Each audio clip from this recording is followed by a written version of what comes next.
Hello everyone, I hope everyone is doing well. It's Heather and Phil and we are exhausted. Are you exhausted? Wee bit. I'm pretty exhausted. We have had quite a day and we've totally shifted gears. Our plan was to get up this morning. Excuse me. Our plan was to get up this morning and kind of what was our plan? Oh yeah, to do bird photography. Heather has found a new spot somewhere on Lookout Mountain, and we went last Sunday and we did some bird photography up there, and it was pretty good. So what did we do? We went there this morning, and we live in Tennessee, Chattanooga. And it's raining all over the southeast, I think, right now. And so anyway, we went there and we were hoping that the rain would stop for a couple hours and we'd be able to do some bird photography, and that wasn't happening. So the other thing that's kind of been going on with me is I've been talking to my friends Tim Childers and Ron Durant about kind of what the studio quote, you know, it's not really a studio, it's a spare bedroom, but it is a place where I set up cameras and lights and try to make videos in this room, and I've been talking with those two gentlemen. Now, I don't know if you've ever seen Tim Childers' channel. If you haven't, you definitely should check him out. He's a great storyteller, and his studio is absolutely dynamite looking. I mean, it looks like something on TV or something. And Ron and Ron's just kind of starting working on his, and I've had this one going on for a while. Heather got me some soft boxes. There's two 21 by 18 soft boxes up in the corners up there, and they've been up there for a while. And this bedroom is painted kind of Arctic white. Who are you saying hi to? Byron. Byron Poe. Well, hello there, relative. How cool is that? Ray's here too. Oh, hey Ray. And anyway, I had like just posters on the wall back here, a Van Halen poster that I've had since I was probably 17 years old, on the wall, and a Star Wars thing and a beer thing. And it just didn't look good. And it mainly because you kind of, I don't know, I like the look of a studio where there's a lot of light on the people on the screen and then the background is really dark, or maybe really dark and a pretty color. And so Heather and I, after the bird fail. Yes, after the bird fail, gosh, I'm so exhausted I can barely think straight. I'm glad you're keeping me afloat, as you often do.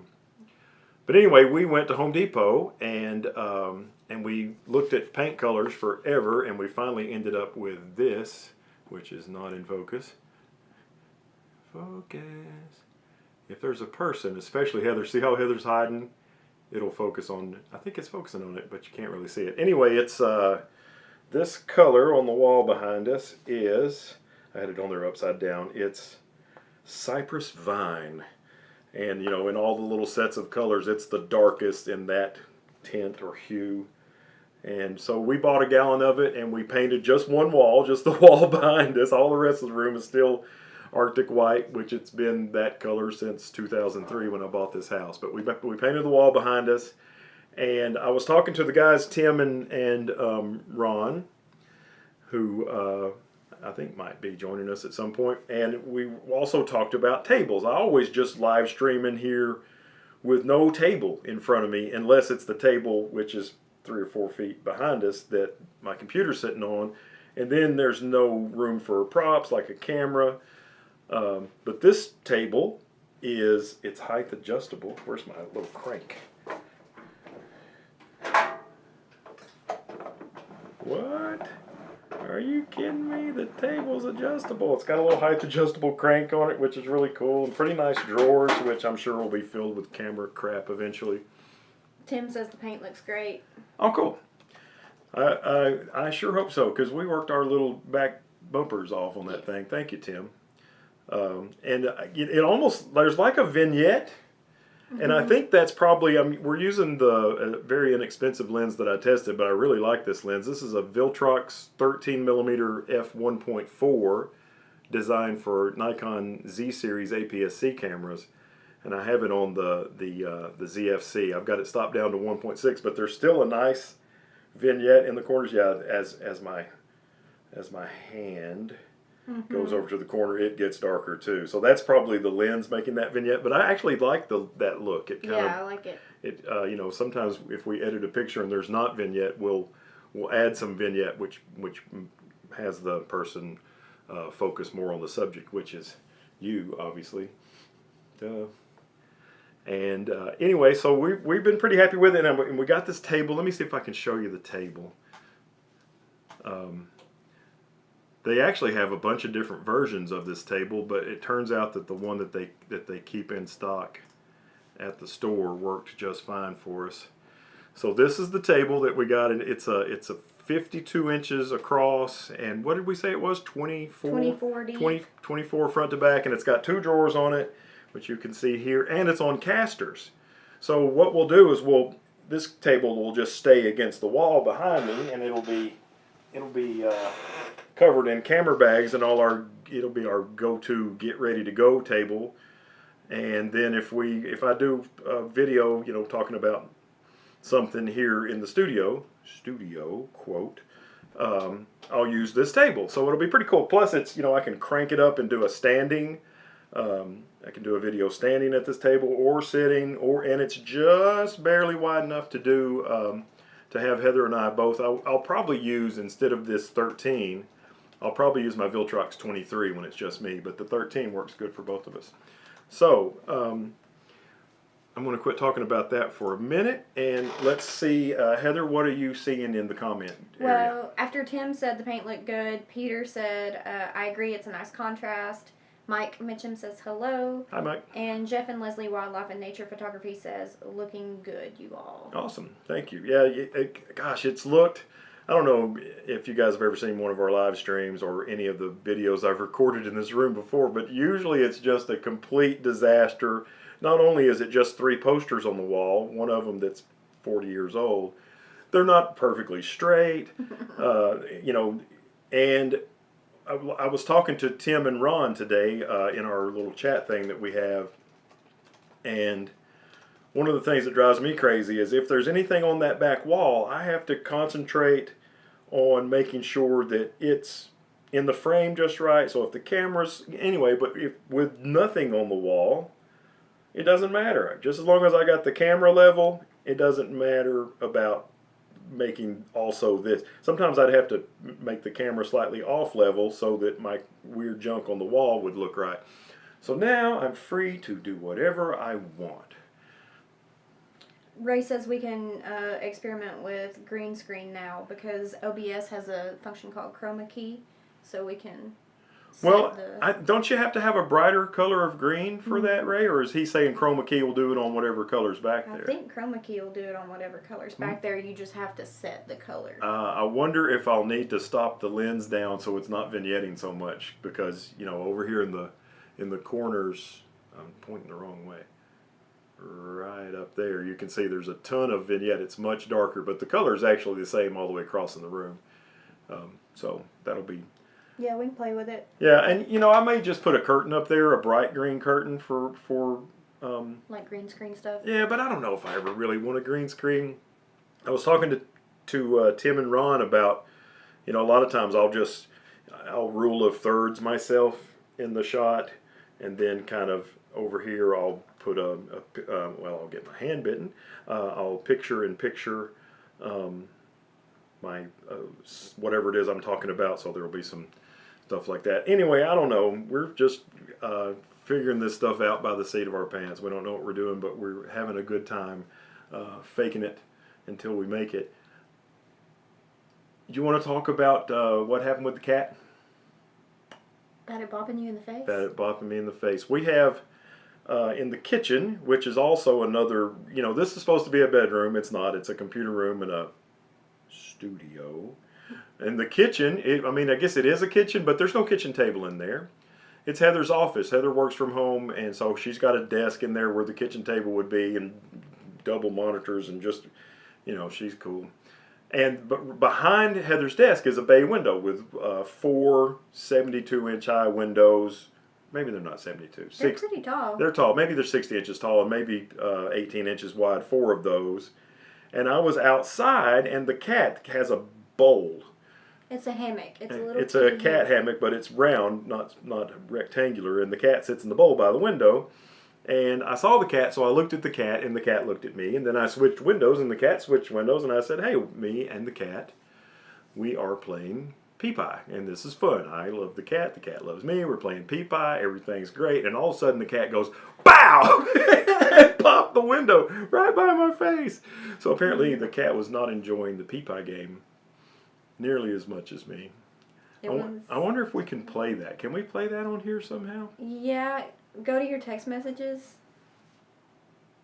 I wonder if will it have audio, you think? Yeah. Maybe. I sent it to the group chat. Yeah. Double click on that. Okay, I got to get it over here on the screen. On the other screen. Yeah. Technical difficulties. If we get this to work, it's worth it, I promise. Yeah, double click on it. Alright, and you should be able to make it full screen. Do you see where? Yeah, in the left corner. Top left, bottom left? Yeah, top left. Listen to Heather laughing. Right there. Oh, that's close. It was the other one. Right here? Yep. Bingo. Alright. Okay, so I'm going to start this video over, and I guess I should turn the volume up a lot, because you'll hear it off the speakers coming into the microphone. You'll need to switch it on OBS. Yeah. Okay, so let's see. Switch monitors. All right, I hope you guys can see that. There's the cat. Make it full screen again. Oh, yeah. Sorry. See if it will. Yeah. Okay, so there's the cat, and there's the bay window, and I'm out there in my red shirt, and now I got to see if I can make it go. And I'm just playing pee-pie with the cat. It seems like it's fun. It seems like she's having fun, and all of a sudden, watch this. Watch, she does it again. Twice, this crazy cat tries to kill me. I have it on video. Here we go again, one more time. I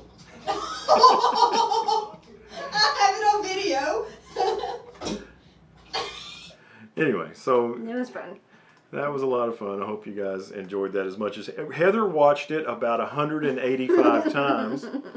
And the more I watched it, the more I thought, gosh, I rescued this cat. Went down to you didn't get her as a kitten, you know, got her as an adult cat. She was in a box at the pet store, paid $15 and rescued this cat. And what do I get for my troubles? A bop in the face. What's everybody saying? Peter says that's a cat for you. Yeah, LOL. She's a good kitty. She's a good kitty, but she is on my list right now for sure. Definitely now I got to figure out how to close all this stuff. So is anybody watching? We have 12 watching now. Well, that's not bad.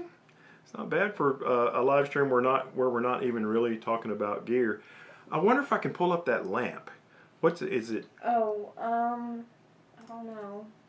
I bought a lamp too, and can you hit the button? Yeah. I bought this little lamp, and I thought it would be in the shot. There it is. That's maximum power. That's off. So this is what we would look like with just the studio lights. And you guys can vote on this. This is just the studio lights. This is with the lamp on power 1, which is where I like it. But you be your own judge. This is power 2. This is power 3. And this is off. And now let's go back to power 1.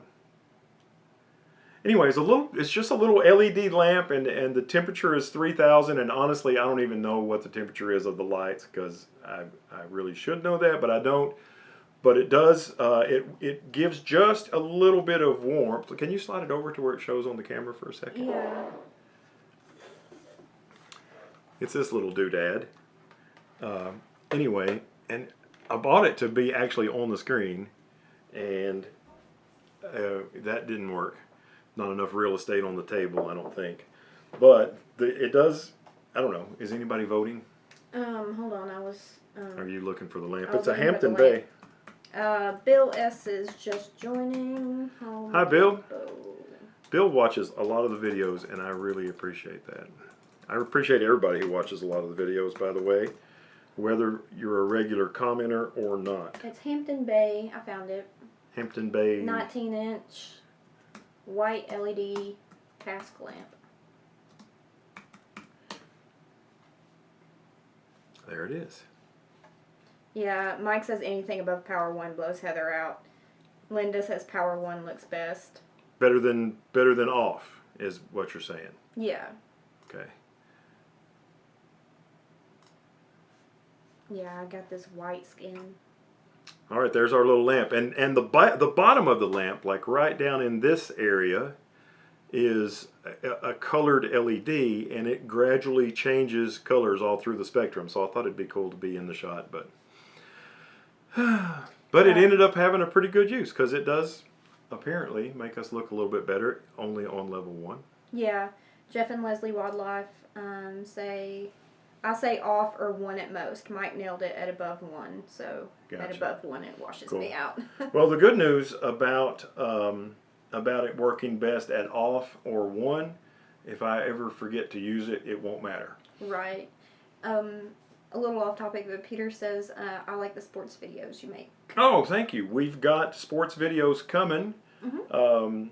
Thanks to Ray Soldano, who I think is in here. He's kind of helped me get to know some of the folks at the University of Tennessee at Chattanooga, and so we've got sports videos coming up. And Heather, with her R7 and her 100 to 500, just like this, except for she doesn't have the non-original lens hood on hers like I do. She shot a soccer match as well, and that video is coming up pretty soon. And anyway, we'll be doing lots more sports, so thank you so much. Also, Tim Childers did a sports video. If you want to take a peek at his channel, he did a high school volleyball video today where he was kind of teaching himself how to shoot indoor sports, which are very hard.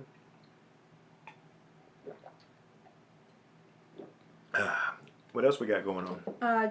Jeff and Leslie say, may try it on the floor behind you to fill some of the shadows on the wall behind you. That's an idea, too. Yeah, that is an idea. I don't think the cable's long enough to try it right now, but that is definitely something to think about. Or maybe even like sometimes people will have a light to on their hair just a little bit to like a backlight a little bit. give some more definition. I'm just so crazy about that color. I cannot get over it. Yeah, we did good picking that color. I think it took us about 20 minutes. Yeah, 15 or 20 minutes of holding these swatches. But anyway, there it is. This green or this green? Yeah, this was our second choice for the longest, and then right at the end we changed to Cypress Vine, number N390 -7D, whatever that means. Bear. How do you spell bear? BEHR. Bar. Yeah. Ron says, oh wow, you all rock the backdrop. Thanks, Ron. Yeah, the color that you sent looked great too. There's nothing wrong with that color at all, I don't think. Ron had some paint laying around the house that he used for his, and I think the color looked great. Yeah. It's pretty much exactly like this, just maybe a little bit lighter. Not much. It's a nice dark color. So what else have we been doing? What's been going on with you? I started my PhD. Oh. See, she's works full time, is working on her PhD, and goes out and does wildlife photography and helps me with the YouTube channel all the time. That's pretty cool. Fancy shirt you got there. It's nice. Yeah. That's nice. We painted. I think I've changed clothes 3 times today. Yeah, me too. I got up and put on some semi-decent clothes to do bird photography, and then we came home and we put on some totally crappy clothes to paint, and then we put the bird photography clothes back on to go back to the store to buy this table because we didn't have the truck. Had to have the truck to buy the table. Then came home. What did we do then? Set everything up, took a shower, and changed clothes again. So. Yep. And haven't made a single picture today. So that is gross outside. Yeah, that's very unusual for us on my off day, for us not to take a picture. Hey, did anybody watch the Taylor Hawkins tribute? Are you guys into music at all?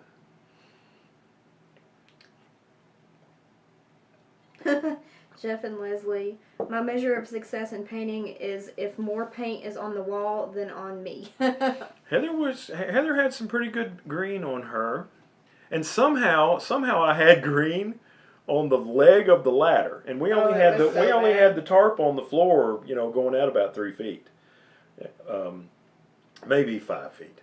But anyway, somehow there was a good bit of green paint on the foot of the ladder, and so Heather was trimming in the bottom because Heather's 5 feet tall. How tall are you? 5'2". 5'2.5", right? Ish. And I was doing the top and all the upper stuff because I'm 6'2.5" ish, and somehow paint got on the ladder. So when I moved the ladder, one of the leg with the paint on it ended up on the carpet. So, you know, that's how it goes. Who cares? The wall looks good, and that's really all that matters. Oh, so the Taylor Hawkins tribute. Did anybody watch that? We didn't have any comments on it. Oh, well, I watched it off and on from work yesterday, and it was awesome. A lot of really, really cool people. But my very, very favorite part, of course, I just took my Van Halen poster off the wall. Eddie Van Halen's son, Wolfgang, who refuses to play any Van Halen music when he goes on his tours with his band, Mammoth, he played on guitar, the hard part for a Van Halen song. He played 2 songs. We had Dave Grohl on bass, and I'm not sure who was on drums, and some guy from some band called The Darkness was singing, but all of that's neither here nor there. The cool part was Wolfgang played guitar on the song On Fire from Van Halen's first album, and which was not a radio song, and then Hot for Teacher off the 1984 album, which was a radio song, and he killed it. I mean, he did the Eddie Van Halen guitar parts really, really good. It was awesome. You got a compliment on your t-shirt. Oh, this is the new shirts. But this is, we had so much trouble. Who said something? Ron. Oh, thanks, Ron. The channel has finally gotten to the point where you can sell shirts on the channel. And let me just show you that right here, because this will drive you crazy, or it will drive me crazy. Go down to store, right? Yeah, I'm going to get it full screen first. Okay. Okay, so this is the YouTube channel, and hey, look, we're live right now. But if you click on store, it shows all of these shirts, which have bokehfied with the TM, which is bokehfied is that weird word I always say, my transmogrification, which that's probably not even a real word either. Probably is it? not. Of the word bokeh. And of course I put a little trademark on it because I can't remember the guy's name, but it's the guy who always says, "I'm your best friend in the world" at the end of his videos. He shoots with a D850, he lives up north. Gosh, I'm embarrassed that I can't remember his name. But anyway, he said, "You should trademark that." And as soon as he said that, I started putting bokehfied TM. Is it Kirk? No, that's a very good guess. I don't know. Yeah, anyway. As soon as he said that, I started flashing bokehfied TM on the screen whenever I'd say this dumb word. And then when it got to where I could sell t-shirts, let's do bokehfied t-shirts. Well, when I designed these shirts, I designed it to where bokehfied was perfectly centered, and then the TM, where is the T? The T, thank you, you point out, because everything's backwards. The TM was slightly off justified. So bokehfied would be perfectly centered, but the people at Teespring, when they actually printed these shirts, they said, "Oh, we'll help him out where he messed that up. We'll center this thing." So now bokehfied is off-centered, and I don't like it.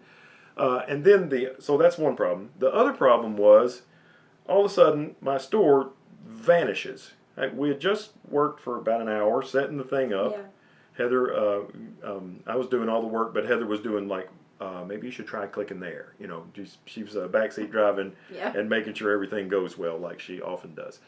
Also the thumbnail for this live stream Heather made. I was about to get in the shower and said, "Oh, we need a thumbnail. Can make a thumbnail that says this, make sure it's this resolution, blah, blah, blah, blah, blah." I got out of the shower. It was done perfect. Thank you. Good job. So anyway, my store vanished, and I'm thinking, holy crap, what's going on? And I'm on the chat line, what's going on with my store? And they said, oh, there's fraud on your store, and blah blah. I'm like, what? There's no fraud. And then I'm thinking, oh man, they think the TM, they think I've stolen somebody's trademark and I'm using it without permission. But that wasn't it at all. They just had a glitch, and it made all of my hard work go bye-bye. So I said, okay. And then about that time, these shirts came in, and I realized the centering problem. So I said, okay, we're going to redo this. I'm going to write Bocafied a little bit bigger, and I'm not going to have TM on it, and then it'll center better. Redid the whole store, and now here's the store, but if you click on it, You gotta click over there. oh, I have to click over here, don't I? Thank you. If you click on one of these shirts, Click on from spring down there. you should be able to just click on it. Ah. What happens? Well, you get a 404. That's no good. And the reason is because all those listings were the listings from before, which vanished. So now if you click, when you get the 404 error, if you click on go on homepage, it takes you to the new version, Bocafied bigger with no TM, in a little bit more picky with the colors. So this is what the store is actually supposed to look like, but it's still messed up. So hopefully they will fix it at some point. But thank you for the nice comment on the shirt. And you can see Oh I have yeah, a sticker. yeah. Heather's got a Bocafied sticker, which hers is. My daughter has the The sweatshirt. my daughter has the burgundy sweatshirt with a TM on it, and Heather's got a green T-shirt with a TM. I've got a blue T-shirt with a TM, and Heather's got a sticker with a TM, and that's it. All the rest of them will look. All the rest of them will look like this. So that's how that goes. Let's make that go away. What else is going on? Hassan is here. Oh, hey Hassan, how you doing? Thanks for coming. Who else is here that I haven't said hi to? I think I've told you, everybody. Let's see. Oh, referring back to the paint, Mike Mitchum says you don't want to step off the ladder into the tray. Not cool, especially when you take a step before you realize it. Oh, nice. And it sounds like he might be speaking from experience. Yeah, well, I mean, painting is, there's a reason why people pay people to paint. Yeah. Because it's, Ron says he's going to order a hoodie. oh, cool. You going to get the orange one? You know, I picked, let me put that back on the screen if I can. I picked, All the way to the... Keep going. Next tab, honey. oh, let me make that full screen. And transition. I picked kind of cool looking colors that were not bright and obtuse, which is an angle over 90 degrees. Except I wanted the hooded sweatshirt to be bright orange because I thought it would look good in selfies at waterfalls. Honest to goodness, that is a true story. That's why all the rest of them, like if you look at this t-shirt, it's available in... This color? Yeah, it's available in this color that I'm wearing, and black, and... That was navy. That and other navy, and this dark color. That looks like our paint. Yeah. But the hooded sweatshirt is available in bright orange just because I want to buy one to use in selfies at waterfalls. So that's all I have to say about that. What else is going on? What have you guys been taking pictures of? We've been working on birds. There goes the motorcycle. Ron says he is going to get the orange one. He needs a new one for hiking. Maybe that's what he means as yep. He said yep. I assumed it meant he was getting the orange one. Cool. Randall says, hello everyone. Rainy here in San Antonio, Texas. It's rainy everywhere. Everywhere. Everywhere. That's the whole reason we painted the wall. We were bored, so For those of you just joining us, we started out this morning with the plan of going and doing bird photography, and we got rained out. And I've been talking to Ron and Tim about revamping studios. Ron's been working on his. Tim's is absolutely, Tim Childers, if you ever watch any of his videos, he's got 2 or 3 studios in his house, and every one of them looks super pro. And so, well, we can't take any bird pictures. What can we, you know what? We were starting to move. Heather said, are you calling it? I said, yeah, we're going to Home Depot and paint. She said, oh, You were excited. I love Home Depot. Yeah, we had a good time at Home Depot. Spent way too much money. Yep. But it definitely looks better in here. I mean, there's still lots and lots and lots of room for improvement. I'm sure people at home are watching this going, Phil, that doesn't really look that good. But it looks way better than it did. So Yeah. So there's that. So Ray's been shooting sports. and sports. Mm-hmm. He said maybe I'll go outside and see what birds are in the area tomorrow if you're not underwater. Yeah, that it would be interesting to see how you can do with birds with your new Z9 and your 200 to 500. I bet you could do really well with that setup. Peter says he's trying to learn post-processing, but Hassan, further up, said, what is your opinion about Canon blocking third-party lenses? A lot of controversy, but I see it as fair. Let's put this out there. I'm not a fan of Tamron. I'm just not. So with that in mind, I don't really miss it. But on the other hand, I really like Viltrox. How crazy is that? I like Viltrox, and Viltrox is the company that they actually said it kind of gave a cease and desist to, because Viltrox has an RF 85 millimeter 1.8 that's already out there. Now I'm using a Viltrox lens for Nikon Z series, and I really like this lens that we're using right now. It's a 13 millimeter 1.4. I reviewed it, and the 23 1.4, which I also love. The 33's got a little bit too much chromatic aberration for me, but when you stop it down, I still love it. But if you stop it down, what's the use of using a 1.4 prime? And I've also reviewed the 56 1.4 for Nikon Z, and I would love to have all four of those lenses, well, maybe 3/4 of those lenses for my R7. So I'm kind of bummed about that, but I really don't miss the Tamron glass at all. I'm perfectly fine with that not coming. Although they do make a 35 to 150 f2 to 2.8 zoom that would be awesome, but I just worry about it being a Tamron and 3 years from now of hard use it is worn out. Where a real Nikon or a real Canon lens is probably still going to be rocking and rolling. Maybe I'm wrong. No offense to Tamron or Sigma, but I'd rather buy a real Canon lens or a real inexpensive Viltrox lens. Okay, so Mike says, I missed the first few minutes. What did you do about storage? Storage. So for our camera equipment, what we'll do is we have the cabinet over there that still has like all of Phil's Holy Trinity from Nikon and other assorted lenses. But what we had was a table right here before, and we would just put our camera bags kind of on top of that table. Yeah. If it's in the cabinet, it means I haven't used it in a while. If it's in our 4 camera bags that are always ready to rock and roll, we got two. I got a small one right here. We got 2 of this size, which is a 300, and 2 of the size that Heather's using. Oh, look, and the bags match our room, by the way. Yeah. So we each have a 300 size, and we each have a 200 size. And depending on what we're shooting, we carry those bags. And when we get home, we set those 4 bags on top of there used to be a coffee-sized table behind us. But those 4 bags will also fit on this table. So what we'll do when we're not using this as the studio table, we'll slide it back against the wall behind us. This is on rollers. Did I show you that? That's the height adjustment of the table and the fact that it has rollers. And it's got drawers. It's got drawers. I can put my filters in, Yeah.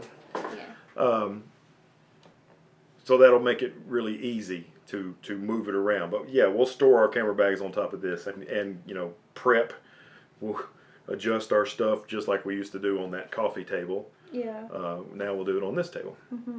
So that's the storage question. What is your post-process procedure after? You've skipped about 4 comments. Oh, sorry. This is why I run the comments. Yes, that's why I will just drink my water. Okay. Oh, by the way, about 7, maybe 8 months without beer now on the water. Yeah, Mike asked where the beer cooler was earlier, and I notified him that there was not No a moss. beer No moss. cooler. No moss beer. Okay, so Randall says, I bought the EF to R adapter with the EFS 10 to 18, fantastic lens, and the EFS 24mm with the R7. Cool. Oh, is the 24? Is that the pancake? I think the Oh, yeah, I think it it's is. there's It's the a little it's pancake. super thin. Even on the adapter, it's still tiny. I'm gonna look it up. And it's like I think they make a 20, either a 24 or a 28. Yeah, it's the little pancake. And they also make a 40mm of it. I think a 40mm pancake. Let's see. Yeah, they do. That's cute. That's really cool. That's a cool lens. I've always even back when I was a Nikon shooter, I always would look over. There was a guy. He's actually related to Craig Joel, to my buddy Craig Joel, who used to come and photograph live music back when Ray and I were really into that, which we still kind of are, but not as much as we used to be. And he had an APS-C Canon of some sort, and I don't know if he had the 40 or if he had the 24, but he definitely had one, and it looked like nothing. It looked like a filter on the front of the camera. I said, yeah, that is so cool. So that's a neat lens, and we both just really love that. David Ruiz. Yeah, that's exactly him. That's what Ray said. Ray. I knew Ray would know. I think his website was 423, which is our area code, 423 bragging rights. He would put it just really way too big of a watermark, but you knew he had the 40. Ray said. But you knew who was shooting. Okay, Mike says more affordable lens would sell more cameras. Canon needs to come out with more affordable. Yeah. Here's my suggestion for Canon. Here's what you need to make, and you'll sell a jillion of them. All right, so this lens is the 100 to 500. It's f4.5 to 7.1.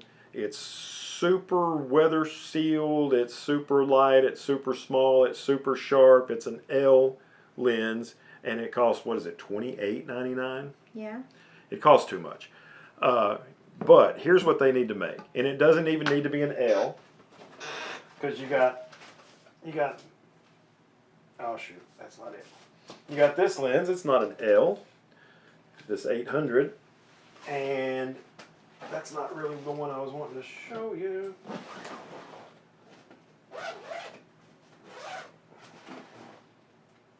That's your bag. Okay, we're out of order. I don't know where my other bag is. It's over there. Anyway, I was going to show you the 100 to 400, which is very inexpensive, and it is really, really good. It's really, really sharp. It's got a great minimum focus distance. It's really light. Here's what they need to make. Another lens like the 100 to 400, except for this time, make it a 200 to 600. 200 to 600. Let's make it not so light and small as the 100 to 400. Let's make it 6.3 on the long end, 6.3 at 600 millimeters, and 5.6 or 4.5 at 200 millimeters. And let's make it cost under $2,000. And let's put a Canon logo on it. Doesn't have to be L. Doesn't have to be super weather sealed. Man, they'll sell the crap out of those things. Of course, it will hurt the sales of this lens. It'll definitely hurt the sales of this lens, but I would love to have a 200 to 600. I'd like to have a 200 to 600 Nikon lens too, which has been on their roadmap forever, and I made a video about it. Okay. Ray says my old G170 to 200 is still going strong. See, Ray, I knew Ray would come to the rescue and take up for Tamron. Peter says, Phil, what's your post-processing procedure after a sport shoot? Crop, straighten. Mm-hmm. Don't listen to people with big hair. It's okay to crop your sports photos. Crop them, straighten them, and then I do subject select in Lightroom, and I'll usually brighten my subject up just a little bit, and then I'll bump the contrast just a little bit on the entire picture, and then I'll run it through Topaz. Mm-hmm. That's it. That's the whole 9 yards. Let me see if I can say that again. Crop, straighten, subject select, brighten, bump contrast on the whole shot, run through topaz. Done. Next. Okay. Any overheating problems with the R7? Absolutely not. None. The R6 overheats. You can leave the R6 on in your bag, and it'll, when you open the bag up 30 minutes later, you know, after you've gone to a different location, overheat. Did you say topaz in your post-processing, by the way? Yeah, Topaz Denoise AI was the topaz. Yeah. That No photo mechanic. Nothing wrong with any of those other programs, but No. I'm just telling you what I use. Yeah.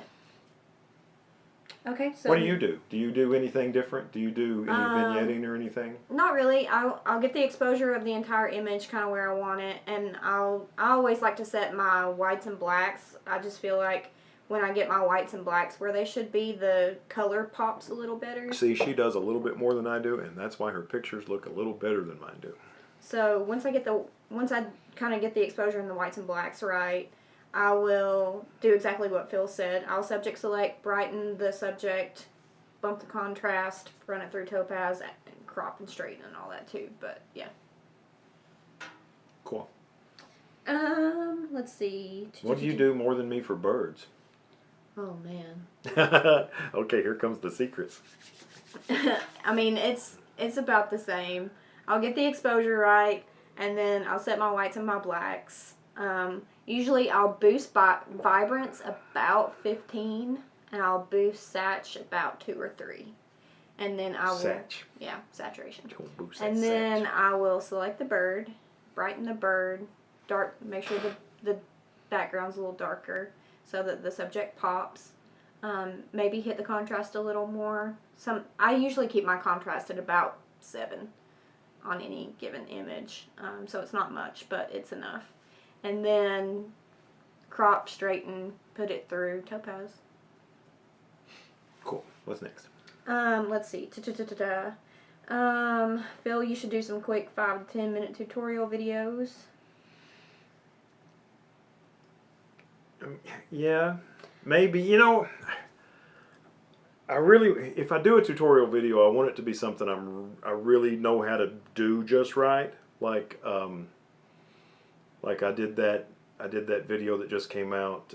What day is this? This is Sunday, so that video came out yesterday morning about using multiple images with a shorter exposure and combining them to make one image that looks like a longer exposure. And I knew how to do that pretty good, so I didn't feel bad about doing a tutorial and leading somebody down the wrong path. I mean, I could do tutorials, but I don't want to mess people up. Like the next video that comes out is going to be talking about how I like to use APS-C cameras instead of full-frame cameras for landscape photography, and I'm going to get skewered for that. But and people won't understand my reasoning, I'm sure, and they'll tell me I'm dumb. But that's okay. So get ready for a Look at Phil Being Wrong video coming soon to a YouTube channel near you. But anyway, I like to try to make sure I'm doing it right before I do a tutorial. And you would think as long as I've been doing photography, I'd be able to be sure I'm doing it right more often, but maybe sometimes there's room for improvement. Okay, so Ray says that he likes to duplicate and invert the layer after subject select and run a little bit of dehaze on the background. I'll do that sometimes too if I feel my background is still drawing too much attention. Ray's got a bokeh-fied secret. Yeah. Nice. You can also like lower the texture too, the texture slider to try and do that too. She's the one that should do tutorials. Let's see. Randall says I Glasses bought the Z30 and it overheats. Oh, bummer. Yeah. Bummer. That's why he likes the R7 That's better. but you know, I don't think I've ever had any overheating problems with the ZFC or the Z50, which should be basically the same camera. I think they're the same sensor and the same processor. He says he wanted he said ZFC is great, but I wanted the 30-minute time limit to go away. Ah, I gotcha. We've had this camera on and it's probably sending 4K video to the AverMedia capture device, but it only does 1080, so it's sending 1080 to the computer. But it's been on for, gosh, it's been on for a couple of hours. I've got it being powered by an external power source, so it won't shut down on us. Yeah. But it's definitely not giving us any overheating problems. Of course, it's not writing files, so there's that. It's just sitting there on. Yeah. Let's see. Ron says, I edit similar to Heather. Love the new subject select. Yeah, that's awesome. Yeah. Should we teach them the invert? Oh well, the thing that I actually saw it before Heather was doing it, but I wasn't doing it until I saw the power of intersect. Yeah. So if you do a subject select and it it selects the subject plus a whole bunch of other crap, which is that happens a lot with a bird and a tree. You can go intersect with brush and then just scribble paint over your bird and not have to be Like so delicate meticulous and yeah, you don't have to be delicate with it or meticulous with it until you're right by the branch. And anyway, there's a bunch of other things you can do with invert. Like you can select sky. intersect. Yeah. You can did I say invert? Yeah. I meant intersect. You can select sky and it'll select the whole sky, and that might not look all that great, but if you intersect that with a linear gradient, then you can, when you process the sky, you can do it not to the entire sky at the same amount. You can, anyway, it's just awesome. Intersect. Study the intersect part It's of very the subject powerful. select Yeah. in Lightroom. Hassan says, with regard to the little tutorials, he says, just put them out, Phil, and call them Phil and Heather's Quick Takes. I'll watch them, even the APS-C one. I love APS-C cameras. I love APS-C too. I like APS-C better for sports, except low light sports. Like I think I'll probably Yeah. still use my R6 when I shoot basketball or indoor sports. But I like it better for sports. I like it better for wildlife. I like it better for landscape. I like it better for macro. What in the world do I need a full frame camera for? Portraits. Anything where you need it to be bokehfied more, when you need a shallower depth of field, that's when a full frame camera is best. And also low light, because a lot of times full frame cameras can handle ISO better. So anyway, but in most situations, I prefer an APS-C camera, and that's why the R7, even though I wish there's a couple things about this camera that I wish were a little better. Like I wish it had, what are the two things? I wish it had a what's the name of the kind of sensor that I'm drawing a blank on because I'm so tired. A stacked sensor. I wish it had a stacked sensor. Thank you. Because that would allow you to shoot in electronic shutter mode and not have rolling shutter distortion. And I wish it was a little better at high ISO, and I wish it had a little better buffer. And if it had those three things, I don't even mind. A lot of people were complaining about how small the camera is. I don't mind. And we're saying it doesn't have enough weather sealing. I think it's got enough weather sealing. You can shoot this camera in the rain, and you. Yeah, just don't take that off. Yeah, well, that's the R3, which is their pro camera. It's got that same. Problem? Yeah, well, it's not a Okay. problem, but it's got those same extra connectors inside it that Yeah. this has. So that's not a problem of this camera. But as far as weather sealing is concerned, you can shoot this camera in the rain. You can't drop it in the lake. Guess what? Same thing with an R3. You can shoot it in the rain. Don't drop it in the lake. So it's fine. But I do wish it had a stack sensor, a little better buffer, and it handled high ISO a little better. And for that, I would pay $1,000 extra for this camera. But as it is, for $1,500, it's hard to argue with this thing. It's really great. I went off on a tangent. Ron says, I agree with Hassan. Quick tip videos, legitimate. Thanks, Ron. Randall, your new black. Yeah, we talked about that earlier. The back wall, you can use it as a green screen. Randall. You're the second person who said that, and I was skeptical, and I'm becoming less and less skeptical the more people that tell me I can. Yeah. We'll have to try We'll have that. to play with Yeah, it. we'll have to try that at some point. Thanks, guys. What's next? LB says there's always flash, and then he says if it has those features, it would be a lot more money. Yeah. Yeah, but like I say, I'd be willing to pay $1,000 extra to get that stacked sensor. And really the buffer's not that bad It's really not. because we shoot, Heather and I both shoot compressed raw, which is fine. If there's a difference between compressed raw and regular raw haven't when it found comes it. to pulling shadows, it's not very much. And the files are about half the size. So we shoot compressed raw, and instead of shooting 30 frames per second, we shoot 15.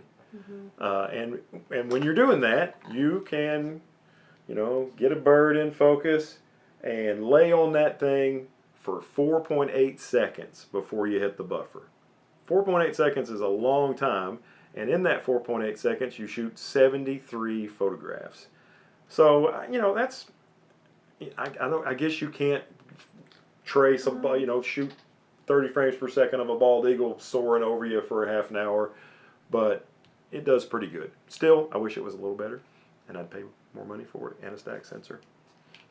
So, a couple questions just came in. Ray Ibrahim, what are your thoughts on getting the 600mm f4 version 1 or 2 when you have options out there like the Canon 100-500 or Sigma 150-600? I'd love to have a 600 f4. I would love to have a 600 f4. I had a 500 f4 Nikon for years, and it was not the current version, which they don't have an RF, they don't have a Z, a mirrorless version, and it's not the latest version for F mount, and it weighed about 11 pounds. But it was really cool because you could put a 1.4 teleconverter on that thing, and it would still shoot at 5.6 and 700 millimeters, I think it was. Yeah. 750, right? Because 500 times 1.5. Well, but times 1.4. Oh, 1.4, sorry. Yeah. So yeah, I think especially the version 2, I think the IS2 600 would be dynamite because or maybe even the IS3. I think, is it on the third? Yeah, I think it's on IS3 now. And the IS3 is basically the exact thing as the RF, just the mount is different. What was the question? Comparing that to this? Well, let's see, what are your thoughts on getting a F4, the 600 F4, when there are options like the 100-500 or the 150-600? Well, both of those last two, especially this one, is much, much lighter, easier to carry, easier to store, easier to take on an airplane, easier to ride the Disney Animal Kingdom safari ride, which you can do with this lens. You ain't going to get on that safari ride with a 600 f4. You're just not, because that thing is this big. Yeah. So this thing has its place even if you have that lens. And you might find, as I did when I had the 500 f4 and I also had the Nikon 200-500 f5.6, I found myself using that 200-500 more often than the 500 f4 just because it's so difficult to carry it, it's so difficult to take it places. Ultimately it does let in more light, and some people say it's sharper. To me, they were both pretty freaking sharp. This is the sharpest lens I've ever owned. Yeah, this is a dynamite little lens for sure. The 70-200, which looks a lot like this, is also just ridiculously sharp. But anyway, I think those lenses have their place. But if I could only have just one, a 600 f4 or this, I'd probably say I'd take this, because this I can use in more places. The 600 f4 is better in places where you can easily take it, but this is, what's the best camera? It's the one you have with you. That's why so many people make pictures, even when they have great cameras, they make pictures with their phone. Well, this you can have with you easier than a 600 f4. So, anyway. Okay, so Hassan says, I'm interested in the R7. Do you have another camera to show a size comparison? And then Randall wants an R6 compared to the R7. For size? Yeah, for size. All right. This will require. I'm gonna look at this table rolls. How fancy is that? Okay. Size comparisons. Ooh, I got a wire to wander under. I'm crawling under under the cable. Oh, don't break anything. Grab the Z50 too. Okay, Z50. I feel like people would know that one. That's the M50. That's an isn't it? M50. There's a Z50. Where's my R6? I know I have one somewhere. Oh, here's the R6 with an L bracket on it. There should be plenty. Yeah. Oh, we'll put the D500. old Haas D500 up there. Okay, I'm crawling under the cable again.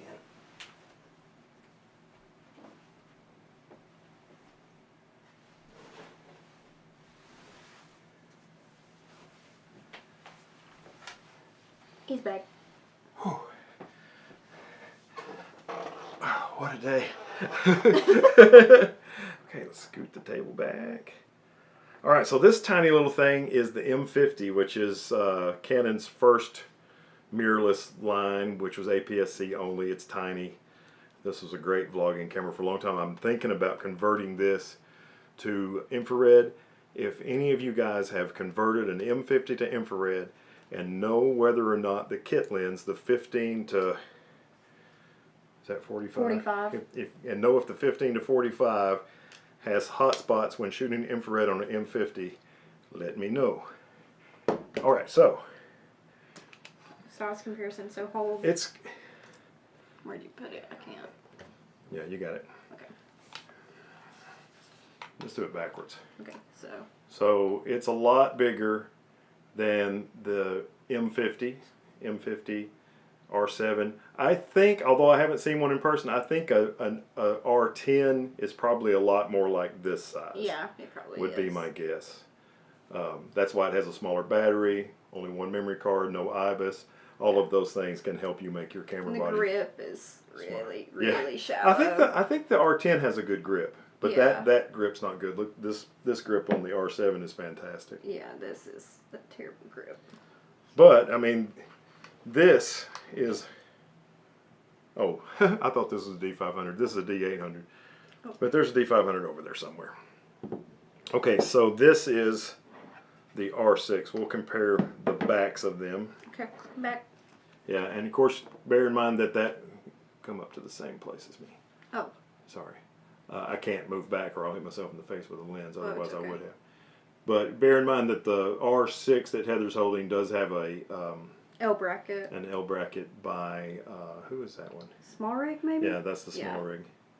Awesome little L bracket. Comes with a magnetic screwdriver. Someone is texting me. R6 over there, R7 over here. Grip's about the same depth. Oh, it's Ron. Ah, Ron is showing me his color. There's Ron's paint. Ron is, and Tim is who I've been talking about. Ron's kind of updating his studio at the same time as me. And there's his color. Very nice. Okay, Z50. The Z50 to me is a little smaller than the R7. Yeah, just a little bit. I mean, Bear in mind the Z50 does have a L bracket as bracket. well. That's Yeah. the three-legged thing, Zayla, which I love that thing. Except it doesn't work with the first version of the FTZ. yeah. So, I would say the R7's just slightly bigger than the Z50. A little bigger grip too. Yeah, the grip is better on the R7. Okay. But it, you know, and it's a more expensive camera too. Yeah, than it the is. Z50. I'm going to turn that on silent. Tim says thumbs up. Yeah, and show them the, yeah. We showed them the top, didn't we? Yeah, the top's a little thicker on the R7. Look at how far the eyepiece sticks out on the back I of the love R6. that. Yeah. Some people have complained about that, and it does, honestly, it does make it a little more difficult to fit in your camera bag. But if you are left-eyed, like Heather is, so Heather puts the camera on her left eye, and that, you know, if you put the camera on your right eye, your nose has a place to stick out. But if you put the camera on your left eye, where the camera is kind of designed See how it sticks out more on one side than the other? It's kind of designed for right-eyed people. So if you're left-eyed, the R7 is really helpful. And when I use back button focus, if the eyepiece, like on the Z50, because that's what I was shooting before, if I'm using back button focus, my thumb is right in my eyeball, like it's pressing into my eyeball. That's interesting. So, so when you do this, your thumb, because your eye's not as close. See? Oh yeah, you got a lot more room. Yeah. Yeah, that's cool. So the eyepiece sticking out a ways is no, you're fine. I just touched it. Now I want to wipe it off. That's a feature, not a flaw. Yeah, in our opinion. Look at all these cameras. We are nerds. What else you got? Let's see how our battery's doing. Oh, we're good. So Randall says you're getting a lot of exercise today, Philip. You have no. I had to carry this table in the house, and it's not a light table with the casters and the heavy duty construction and the height adjustable and the drawers, heavy. Heavy. Plus painting. Yeah, painting. Hassan says thanks for the size comparisons. Oh, you're welcome, Hassan. I wish I could show you the Z50. I mean the ZFC, but it's filming this thing. I'm sorry I can't pronounce your username, but this person says Canon has amazing image quality, and you would be correct. Yeah. Ron is left-eyed. See there? But he's right-handed. Wow, that's interesting. Yeah, see, I'm left-eyed and left-handed. She's southpaw all the way. Yeah. Race, I train myself to shoot with either eye. See, I wish I could do that. And he says I can also keep both eyes open, which is helpful to watch things like a corner kick or a pitcher to release a ball. Yeah, I bet that does help. I should try that sometime. I think I have tried that and just immediately didn't like it. But I you know, that's admirable to work on that. Yeah. Hassan, have you decided what cameras to keep and sell? I'm keeping all these. keeping all of them. I think if they make another full frame RF mount with autofocus at least as good as this and 24 megapixels, I might sell my R6 and get that. But I mean, I don't think that's going to be an EOS R replacement. But I would like to have, of course, gosh, this thing is so great in low light. I don't know if they could make it 24 or 30 megapixels and still be this good. So I don't know. I'd have to. That's a tough one. But of course, you know, and I can't sell my Z50 because it took a fall, so it's got some damage. So I'm keeping it forever. The M50 you can't sell. The M50's got a cracked rear screen. It's worth more to me to keep it than to sell it damaged. This is the D800 Superglue Edition.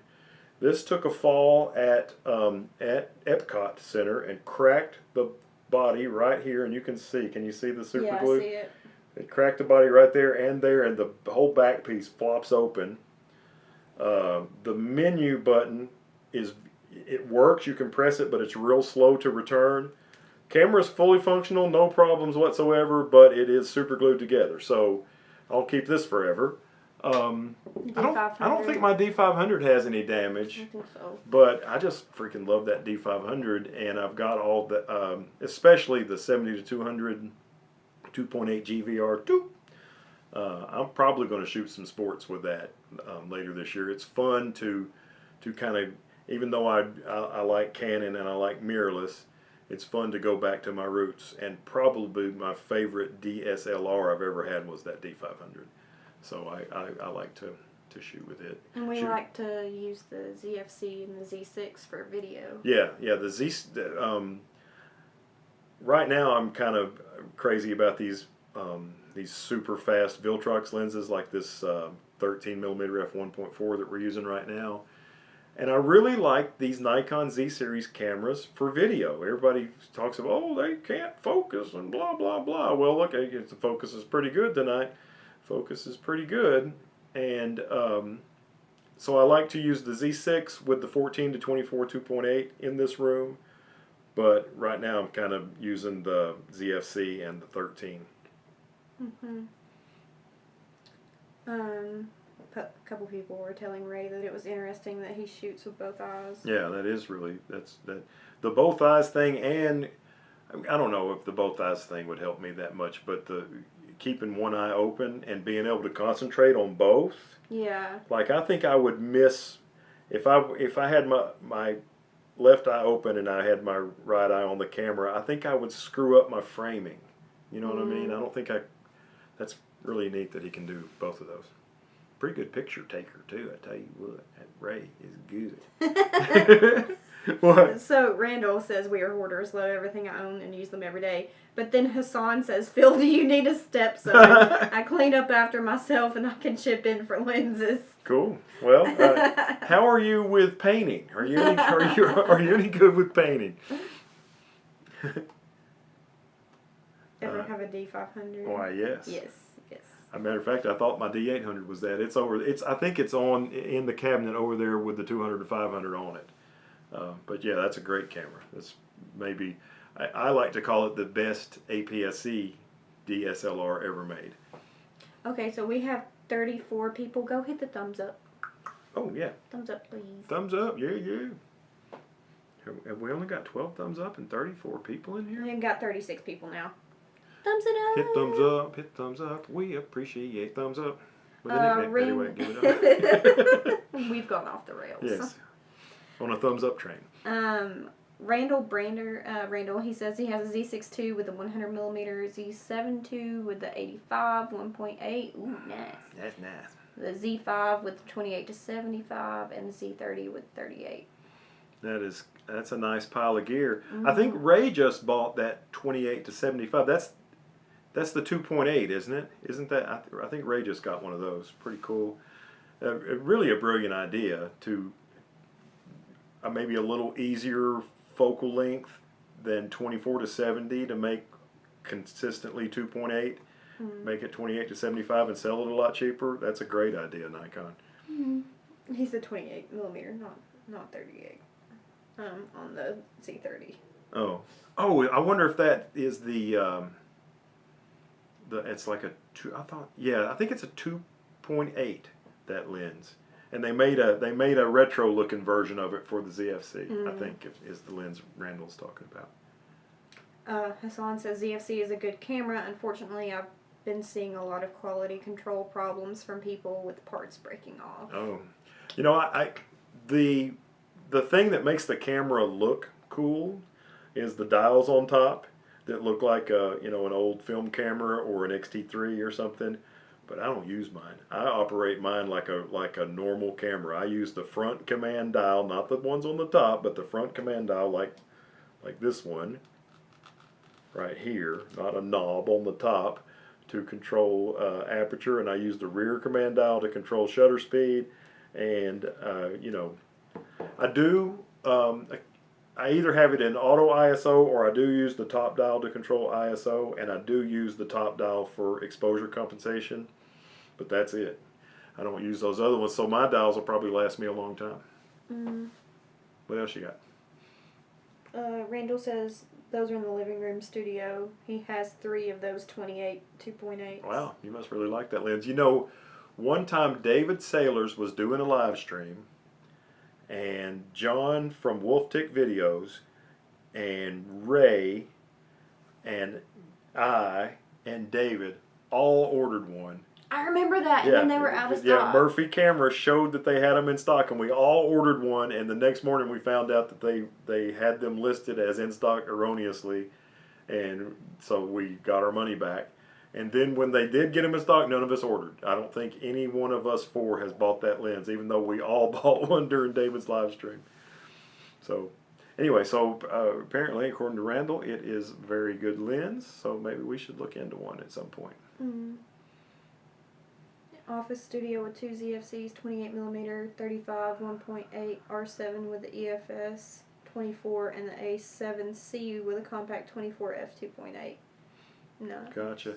Randall, if you ever get a chance to try one of the Viltrox 1.4s, especially the 23 and the 13 for video, They're nice. and the 56 for portraits, they are really, really good. This, like I say, this is the Viltrox 13 1.4 we're shooting with right now. Stop down to 1.6. Sounds funny saying stop down to 1.6. Hmm. So what do y'all think about the studio? We just wanted to kind of show you what we've been working on all day while we haven't made any bird photographs, which was our plan. Yeah. Here is our new studio. So, you tired? Yeah. You hungry? Mhm. Yeah, it's probably time for us to chill after a day of hard work. Not working on what we thought we would work on, and getting the old studio ready to rock and roll. But we appreciate y'all stopping in and hanging out with us. See if I can figure out how to tell this thing that we're done. Ron wants to know what's planned for the back wall. The back wall's staying clean. Oh yeah, absolutely nothing on the back wall. If I put anything on there, then I have to make sure it's framed right, have to make sure it's straight. My back wall's going bare. Going bare on the back wall. Because, you know, I had those posters on that wall before, and it was always, you know, I'd get the camera level, and then if the camera was slightly turned this way or this way, then anyway, nothing on the wall equals no headaches from anything on the wall. Mm-hmm. Alright, so good looking studios. At least it's Labor Day tomorrow. Yep, and I've got the day off, but I did have to give up my off day to get my day off. How crazy is that? Welcome to my line of work. But anyway, thank you guys for hanging out with us for a little while this evening and checking out our new studio. Even though we didn't have any new gear to show you, which is kind of... We haven't done our old style live stream in a long time. Usually if we live stream, we're opening something up or we got something exciting to show you. But tonight our exciting thing was The wall. a wall. We painted a wall. So that's worth going live. Anyway, thanks everybody. And we look forward to hopefully seeing you in the next one.